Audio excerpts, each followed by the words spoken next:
Hello and welcome दोस्तों, स्वागत है आपका हमारे यूट्यूब चैनल में। दोस्तों आज की इस वीडियो में हम शुरू करने जा रहे हैं BA fifth semester ancient history के 1000 प्लस वन लाइनर क्वेश्चन, जो कि आपके आने वाले एग्ज़ाम के लिए काफ़ी इम्पोर्टेंट हैं। तो चलिए आज का वीडियो शुरू करते हैं और देखते हैं BA fifth semester ancient history 1000 one liner question का पार्ट 1, जिसमें कि हम लोग देखेंगे 100 क्वेश्चन और उनके आंसर। इसके बाद अगर आपका रिस्पांस अच्छा रहता है तो इसके आगे के जो सेट्स हैं वो रिलीज़ किए जाएंगे। जैसे कि ये 100 का एक सेट रहेगा, अगर ज़्यादा बच्चे जुड़ते हैं तो आगे 100 क्वेश्चन के और भी सेट लाए जाएंगे। अदरवाइज़ अन्य सब्जेक्ट के बच्चों की तरफ ज़्यादा ध्यान दिया जाएगा। तो चलिए देखते हैं इसमें पहला क्वेश्चन क्या है। तो मोहम्मद गौरी को सबसे पहले किसने पराजित किया। ये क्वेश्चन जो है गोरखपुर यूनिवर्सिटी 2018 में आया हुआ है और इसका जो है उत्तर होगा भीम द्वितीय, यानी कि भीम सेकंड ने जो है मोहम्मद गौरी को सबसे पहले पराजित किया। इसका जो है सबसे ज़्यादा तराइन का युद्ध बहुत ज़्यादा फेमस रहता है, जो कि पृथ्वीराज चौहान लड़ा था, लेकिन यहाँ पे सबसे पहले पराजित की बात की जा रही है तो भीम द्वितीय की बात आती है। दोस्तों इसमें जो है कुल 3-4 जो है वंश के नाम हैं और उनसे रिलेटेड क्वेश्चन है, जैसे कि राष्ट्रकूट वंश, पल्लव वंश, चालुक्य वंश और 1-2 वंश हैं जिनसे रिलेटेड सभी क्वेश्चन डाले गए हैं, जो कि 5th सेमेस्टर के सिलेबस में आपके मेंशन हैं। तो इसलिए जो है ये सारे क्वेश्चन जो है काफ़ी इंपॉर्टेंट हो जाते हैं। तो चलिए आगे बढ़ते हैं। अगला क्वेश्चन है आपका, गुजरात के चालुक्य वंश का महानतम शासक था। तो गुजरात के चालुक्य वंश का महानतम शासक कौन था। जय सिंह सिद्धराज। ये भी क्वेश्चन जो है आपका एग्जाम में आया हुआ है। चलिए आगे बढ़ते हैं। यहाँ पे दिया गया है श्री वल्लभ उपाधि किसकी विशिष्टता थी। ये जो है चालुक्यों की विशिष्टता थी, श्री वल्लभ उपाधि। आगे चलें। अगला क्वेश्चन है आपका, निम्नलिखित में से कौन गुजरात के सोलंकी राजवंश का संस्थापक था। गुजरात के सोलंकी राजवंश का संस्थापक पूछा जा रहा है, तो मूलराज जो है गुजरात के सोलंकी राजवंश का संस्थापक था। आगे बढ़े तो बेंगी के चालुक्य वंश में सर्वाधिक 40 वर्षों तक शासन किसने किया। तो बेंगी के चालुक्य वंश में सर्वाधिक 40 वर्षों तक शासन किसने किया, तो विजयादित्य द्वितीय ने किया। आगे चले तो आगे है, वेंगी के किस चालुक्य शासक ने स्वयं को दक्षिणापथ का महान शासक घोषित किया। तो वेंगी का चालुक्य शासक पूछा जा रहा है, जिसने जो है दक्षिणापथ का महान शासक घोषित किया अपने आप को। तो विजयादित्य तृतीय जो है अपने आप को दक्षिणापथ का महान शासक घोषित किया। आगे बढ़े तो आगे आपका, चालुक्यों का कौन सा नगर मंदिरों के नगर के रूप में विख्यात था। तो ऐहोल जो है चालुक्यों का मंदिरों के नगर के रूप में विख्यात नगर था, ऐहोल। आगे बढ़े तो आगे दिया गया है, चालुक्य वंश का सबसे प्रसिद्ध शासक कौन था। तो चालुक्य वंश का सबसे प्रसिद्ध शासक था पुलकेशिन द्वितीय। ये जो है सबसे प्रसिद्ध शासक था, इसी से जो है ज़्यादा क्वेश्चन पूछे जाते हैं। आगे चले तो आगे आपका, 3 मुख वाली ब्रह्मा विष्णु व महेश की मूर्ति जो त्रिमूर्ति के नाम से विख्यात है, गुफा में है। तो त्रिमूर्ति नाम से जो विख्यात जो है ब्रह्मा विष्णु महेश की मूर्ति है, वो कहाँ पे है, तो वो एलिफेंटा के गुफा में है। आगे बढ़े तो आगे आपका, वेंगसांग किस चालुक्य राजा के राज्य में गया था। तो वेंगसांग जो है पुलकेशिन द्वितीय चालुक्य राजा के राज्य में गया था। वेंगसांग जो है पुलकेशिन द्वितीय चालुक्य राजा के राज्य में गया था। आगे चले तो आगे आपका, निम्नलिखित में से किस चालुक्य शासक ने तुंगभद्रा में डूबकर परम योग द्वारा अपना शरीर त्याग दिया। यानी कि तुंगभद्रा में डूबकर परम योग द्वारा किसने शरीर त्याग किया, तो सोमेश्वर प्रथम ने जो है तुंगभद्रा में डूबकर परम योग द्वारा अपना शरीर त्याग किया। आगे चले तो आगे आपका, चालुक्य विक्रम संवत की स्थापना विक्रमादित्य षष्ठ ने कब की। तो ये जो है 1076 ईस्वी में जो है विक्रमादित्य षष्ठ ने जो है चालुक्य विक्रम संवत की स्थापना की, 1076 ईस्वी में। आगे चले तो आगे आपका, चालुक्यों का पारिवारिक चिन्ह क्या था। तो चालुक्यों का पारिवारिक चिन्ह वाराह था। चालुक्यों का पारिवारिक चिन्ह क्या था, तो वाराह था। आगे बढ़े तो आगे आपका, वेश्याकर किसकी आय का साधन था। तो वेश्याकर किसकी आय का साधन था, तो चालुक्यों की आय का जो है साधन क्या था, वेश्याकर। आगे बढ़े तो आगे आपका, 12वीं शताब्दी में सोमनाथ का मंदिर किसने बनवाया था। सोमनाथ का मंदिर किसने बनवाया था, तो कुमारपाल ने जो है सोमनाथ का मंदिर जो है बनवाया था। आगे बढ़े तो आगे आपका, चालुक्य वंश का संस्थापक कौन था। तो चालुक्य वंश का संस्थापक जो है जय सिंह था। इसके आगे चले तो आगे आपका चालुक्य विक्रम संवत का परिवर्तन किसने किया? तो चालुक्य विक्रम संवत का परिवर्तन जो है विक्रमादित्य षष्ठ या फिर 6 ने जो है किया। तो विक्रम संवत का परिवर्तन किसने किया? विक्रमादित्य षष्ठ ने। विक्रमांक देवचरित्र का लेखक था, यानी कि विक्रमांक देवचरित्र यानी कि विक्रमादित्य के ऊपर कोई भी एक लेखनी थी, उसका लेखक कौन था? तो उसका लेखक विल्हड़ था, जिसका का नाम क्या है? विक्रमांक देवचरित्र। इसका लेखक विल्हड़ था। आगे चले तो आगे आपका चालुक्य वंश के किस शासक ने सर्वप्रथम वातापी को अपनी राजधानी बताया? पुलकेशिन प्रथम ने जो है वातापी को सर्वप्रथम जो है अपनी राजधानी बनाया। चालुक्य वंश के पुलकेशिन प्रथम ने जो है वातापी को अपनी राजधानी बनाया। सत्याश्रय शासक था। सत्याश्रय शासक था क्या? चालुक्य वंश का जो है सत्याश्रय शासक था। आगे बढ़े तो चालुक्य अभिलेखों के अनुसार किस शासक को हराकर पुलकेशिन द्वितीय ने परमेश्वर की उपाधि धारण की? यानी कि हर्षवर्धन को हराकर जो है चालुक्य ने जो है चालुक्य वंश के पुलकेशिन द्वितीय ने जो है परमेश्वर की उपाधि धारण की। यह जो है चालुक्य अभिलेखों के अनुसार है। आगे बढ़े तो आगे आपका किस मुस्लिक शासक ने सोमनाथ के मंदिर में लूटपाट की? सोमनाथ के मंदिर में किसने लूटपाट की? तो वो है महमूद गजनवी ने जो है सोमनाथ के मंदिर में लूटपाट की। आगे है हर्षवर्धन एवं पुलकेशिन द्वितीय के बीच युद्ध का उल्लेख किस अभिलेख में मिलता है? तो हर्षवर्धन एवं पुलकेशिन द्वितीय के बीच का उल्लेख जो है ऐहोल अभिलेख में मिलता है। ऐहोल, पुलकेशिन और हर्षवर्धन और पुलकेशिन द्वितीय के बीच का उल्लेख जो है ऐहोल अभिलेख में मिलता है।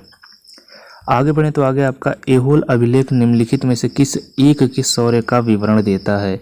तो पुलकेशिन द्वितीय के शौर्य का विवरण कौन देता है? ऐहोल अभिलेख जो है पुलकेशिन द्वितीय के शौर्य का विवरण देता है। आगे चले तो आगे आपका ऐहोल अभिलेख का लेखक कौन था? तो ऐहोल अभिलेख का लेखक कौन था? तो रवि कीर्ति जो है ऐहोल अभिलेख का लेखक था।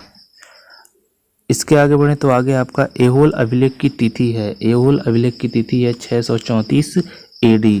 तो ऐहोल अभिलेख की तिथि क्या है? 634 AD। इसके आगे आपका किसने कांची कोम्ड की उपाधि धारण की? तो किसने जो है कांची कोम्ड की उपाधि धारण की? तो विक्रमादित्य द्वितीय ने जो है कांची कोम्ड की उपाधि धारण की। आगे चले तो आगे आपका प्रसिद्ध सोमनाथ का मंदिर को ध्वस्त किया, यानी कि सोमनाथ के मंदिर को लूटा और ध्वस्त यानी कि उसको जो है गिराया किसने? महमूद गजनवी ने जो है उसे तोड़ा। आगे चले तो आगे आपका चोलकालीन साहित्य की सर्वाधिक उल्लेखनीय विशेषता दक्षिण भारत की प्रादेशिक भाषाओं का विकास था। इस भाषाई विकास का श्रेय किसे जा सकता है? तो लोकप्रिय संतों नायनार और आलवार को जो है चोलकालीन साहित्य की सर्वाधिक उल्लेखनीय विशेषता दक्षिण भारत की प्रादेशिक भाषाओं का विकास था। और इस भाषाई विकास का श्रेय किसे जा सकता है? तो इस भाषाई विकास का श्रेय किसे जाता है? तो लोकप्रिय संतों नायनार और आलवार को। आगे बढ़े तो आगे आपका कल्याणी के चालुक्यों के सर्वाधिक प्रबल शत्रु कौन थे? तो तंजावुर के चोल जो हैं वो कल्याणी के चालुक्यों के सर्वाधिक प्रबल शत्रु थे। आगे चले तो आगे आपका चोल नरेश राज प्रथम और उनकी रानी लोक महादेवी की प्रतिमाओं को किस चोल युगीन मंदिर के प्रांगण में प्रतिष्ठापित किया गया है? तो वृद्धेश्वर मंदिर में जो है चोल नरेश राज प्रथम और उनकी रानी लोक महादेवी की प्रतिमाओं को जो है चोल युगीन मंदिर के प्रांगण में प्रतिष्ठापित किया गया है। आगे चले तो आगे आपका तंजावुर चोल शासकों द्वारा प्रसारित स्वर्ण मुद्राओं या सिक्कों का सामान्य नाम क्या था? यानी कि तंजावुर में जो चोल शासकों ने जो है सिक्के चलाए थे स्वर्ण मुद्रा का, उसका क्या नाम था? तो कलंजू या पोनू नाम था। आगे चले तो आगे आपका किस चोल शासक ने पूर्वी भारत पर विजय प्राप्त किया था? तो कुलोत्तुंग ने जो है पूर्वी भारत पर विजय प्राप्त किया था। आगे चले तो आगे आपका चोल प्रशासन ने प्रत्येक एमडल विभाजित था। चोल प्रशासन में प्रत्येक एमडल विभाजित था, बैलनाडु में जो है विभाजित था। इसके आगे आपका तंजौर के वृद्धेश्वर मंदिर का निर्माण किसके शासनकाल में हुआ था? तो राजा राज प्रथम के काल में जो है तंजौर के वृद्धेश्वर मंदिर का निर्माण हुआ था। आगे चले तो आगे आपका चोल काल में कुर्रम क्या था? तो चोल काल में कुर्रम क्या था? राज्यसभा जो है चोल काल में, ग्राम सभा जो है चोल काल में कुर्रम था। ग्राम सभा जो है चोल काल में कुर्रम था। इसके आगे चले तो आगे आपका राज प्रथम का उपनाम था। तो राजराज प्रथम का उपनाम क्या था? अरिमोलियरमन, यानी कि अलिमोलियरमन नाम था राजराज प्रथम का उपनाम। आगे चले तो आगे आपका किस शासक ने शैव धर्म को अपनी आस्था व्यक्त की थी? तो राजराज प्रथम ने जो है शैव धर्म को जो है अपनी आस्था व्यक्त की थी। गंगैकोंड चोल की उपाधि किसने धारण की? तो गंगैकोंड चोल की उपाधि जो है राजेंद्र प्रथम ने जो है धारण की थी। आगे चले तो आगे आपका शक्तिशाली नौसेना का गठन किस राजवंश के शासकों ने किया था? तो शक्तिशाली नौसेना का गठन जो है चोल राजवंश के शासकों ने जो है किया था। इसके आगे आपका महेंद्र पंचम शासक था, यानी कि महेंद्र पांचवा जो है किसका शासक था? तो सिंघल का जो है शासक था। चोल वंश की राजधानी थी, तो चोल वंश की राजधानी क्या थी? तंजौर जो है चोल वंश की राजधानी थी। चोल काल में धर्मासन था, चोल काल में धर्मासन क्या था? तो सम्राट का न्यायालय जो है चोल काल में धर्मासन था। किस शासक ने शैव धर्म में अपनी आस्था व्यक्त की? तो राजराज प्रथम ने जो है शैव धर्म में अपनी आस्था जो है व्यक्त की।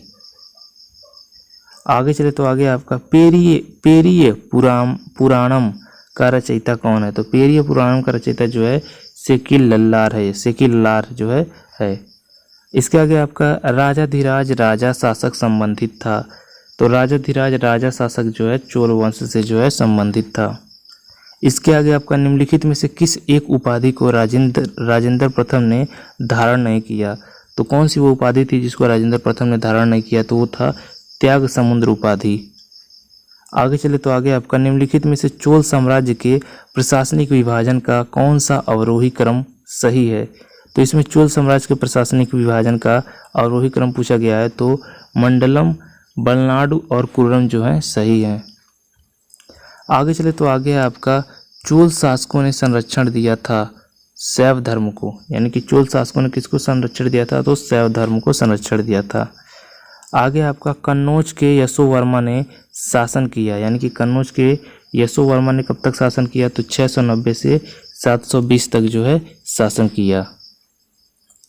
आगे चले इसके तो आगे आपका व्रजायुध शासक था, व्रजायुध क्या शासक था? तो कन्नौज का जो है शासक जो है व्रजायुध शासक था। अगला है आपका पुलकेशिन द्वितीय ने उत्तरापथ के जिस शासक को परास्त किया वह था, तो पुलकेशिन द्वितीय ने जो उत्तरापथ के कौन से शासक को परास्त किया? तो वो था हर्ष।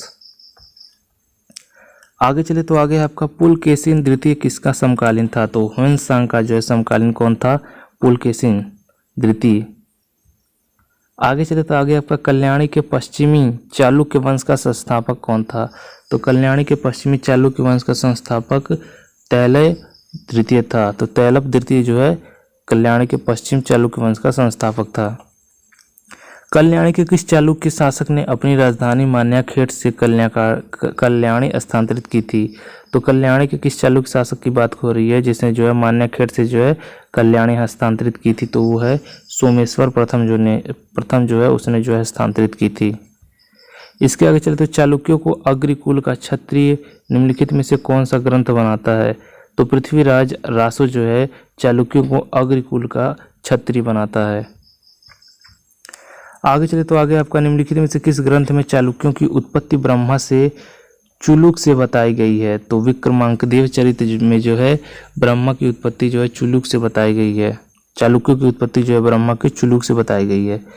अगला आपका बादामी के चालुक्यों का प्रारंभिक राजा कौन था? तो बादामी के चालुक्यों का प्रारंभिक राजा था जयसिंह। इसके आगे आपका वातापी के किले का निर्माण किसने कराया? तो वातापी के किले का निर्माण जो है पुलकेशिन प्रथम ने जो है करवाया था। आगे चले तो आगे आपका वातापी का संस्थापक किस कहा जाता है, यानी कि क्या कहा जाता है? तो किसे कहा जाता है? तो इसका जो है वातापी के संस्थापक कीर्तिवर्मन को कहा जाता है कि कीर्तिवर्मन जो है वातापी के संस्थापक हैं। आगे बढ़ें तो अगला क्वेश्चन है आपका हर्ष को किस चालुक्य नरेश ने पराजित किया? तो हर्ष को पुलकेशिन द्वितीय ने जो है पराजित किया था। इसके आगे बढ़ें तो अगला क्वेश्चन है आपका हर्ष पुलकेशिन द्वितीय संघर्ष में निम्नलिखित में से किसने पुलकेशिन द्वितीय का साथ दिया? तो हर्ष पुलकेशिन द्वितीय संघर्ष यानी कि जब युद्ध हुआ था हर्ष और पुलकेशिन द्वितीय में, तो मालवो तथा लाटू ने जो है पुलकेशिन द्वितीय का जो है साथ दिया था। आगे बढ़े तो आगे आपका पल्लवों की वास्तुकला को कितनी प्रमुख शैलियों में विभक्त किया जाता है। तो पल्लवों की वास्तविक वास्तुकला को जो है 4 शैलियों में जो है विभक्त किया जाता है। आगे बढ़ें तो आगे आपका महेंद्र वर्मन शैली में निर्मित किए गए हैं, यानी कि महेंद्र वर्मन शैली में निर्मित किए गए हैं। कौन क्या निर्मित किए गए हैं? तो स्तंभ युक्त मंडप जो है महेंद्र वर्मन शैली में जो है निर्मित किए गए। आगे आपका मामल्य शैली का प्रमुख केंद्र कहाँ था? तो मामल्य शैली का प्रमुख केंद्र कहाँ था? तो मामल्लपुरम में जो है मामल्य शैली का प्रमुख केंद्र था। आगे बढ़े तो आगे आपका मामल्लपुरम नामक नगर की स्थापना किस नगर के निकट समुद्र तट पर हुई? तो मद्रास के जो है समुद्र तट पर जो है मामल्लपुरम नगर की स्थापना हुई थी। आगे बढ़े तो आगे आपका मामल्य शैली को किस पल्लव नरेश ने अपने नाम पर स्थापित किया था? तो नरसिंह वर्मन प्रथम महामल्ल ने जो है अपने नाम पर जो है मामल्य शैली को जो है स्थापित किया था। आगे बढ़े तो आगे आपका माल्य शैली के अंतर्गत मंडपों की संख्या कितनी है? तो माल्य शैली के अंतर्गत मंडपों की संख्या 10 होती है। इसके आगे बढ़े तो आगे आपका निम्नलिखित में से सप्त पेगोडा के नाम से प्रसिद्ध है। तो सप्त पेगोडा के नाम से क्या प्रसिद्ध है? तो मामल्य शैली के रथ जो है सप्त पेगोडा नाम से प्रसिद्ध हैं। आगे बढ़े तो आगे आपका निम्नलिखित में से कौन अपने स्थापत्य के लिए प्रसिद्ध है? तो मामल्य शैली के मंडप जो है अपने स्थापत्य के लिए प्रसिद्ध हैं। मामल्य शैली में रथों की संख्या है, यानी कि मामल्य शैली के रथों की संख्या है। तो मामल्य शैली के रथों की संख्या कितनी है? तो 8 है। आगे बढ़े तो आगे आपका महाबलीपुरम का शोर मंदिर किस पल्लव शैली का उदाहरण है? तो महाबली का शोर मंदिर जो है राज सिंह शैली का जो है उदाहरण है। आगे बढ़े तो आगे आपका कांची का कैलाशनाथ मंदिर पर किस शैली का प्रभाव है? यानी कि कांची के कैलाशनाथ मंदिर पर किस शैली का प्रभाव है? तो राज सिंह शैली का जो है प्रभाव है कांची के कैलाश मंदिर पर। आगे बढ़े तो आगे आपका राज सिंह शैली का सबसे उत्कृष्ट उदाहरण है। तो राज सिंह शैली का सबसे उत्कृष्ट सबसे अच्छा उदाहरण बैकुंठ पेरुमाल मंदिर है। अगले क्वेश्चन की तरफ बढ़े तो अगला क्वेश्चन है आपका पल्लव काल के अंतिम चरण की शैली कौन सी है? तो अपराजित शैली जो है पल्लव काल के अंतिम चरण की शैली है। इसके आगे बढ़े तो आगे आपका अपराजित शैली का उदाहरण निम्नलिखित में से कौन सा है? तो अपराजित शैली का उदाहरण जो है बहुर का मंदिर जो है अपराजित शैली का उदाहरण है। आगे बढ़े तो आगे आपका बृहत्तर भारत पर किस कला का प्रभाव है? तो बृहत्तर भारत पर जो है पल्लव कला का जो है प्रभाव है। आगे बढ़े तो आगे आपका महाबलीपुरम जो एक मुख्य नगर है वह कला में किन शासकों की रुचि को प्रदर्शित करता है? तो पल्लव शासकों की जो है रुचि को प्रदर्शित करता है महाबलीपुरम। आगे बढ़े तो आगे आपका वेंगसांग के कांची प्रवास के समय पल्लव शासक कौन था? तो नरसिंह वर्मन प्रथम महामल्ल जो है वेंगसांग के कांची प्रवास के समय पल्लव का शासक था। निम्नलिखित में से किस अभिलेख में पल्लवों का उल्लेख है? तो प्रयाग प्रशस्ति में जो है पल्लवों का जो है उल्लेख है।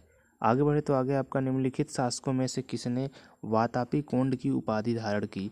तो नरसिंह वर्मन फर्स्ट ने जो है वातापी कोंड की उपाधि धारण की थी। आगे बढ़े तो आगे आपका महाबलीपुरम के रथ मंदिर का निर्माण हुआ था।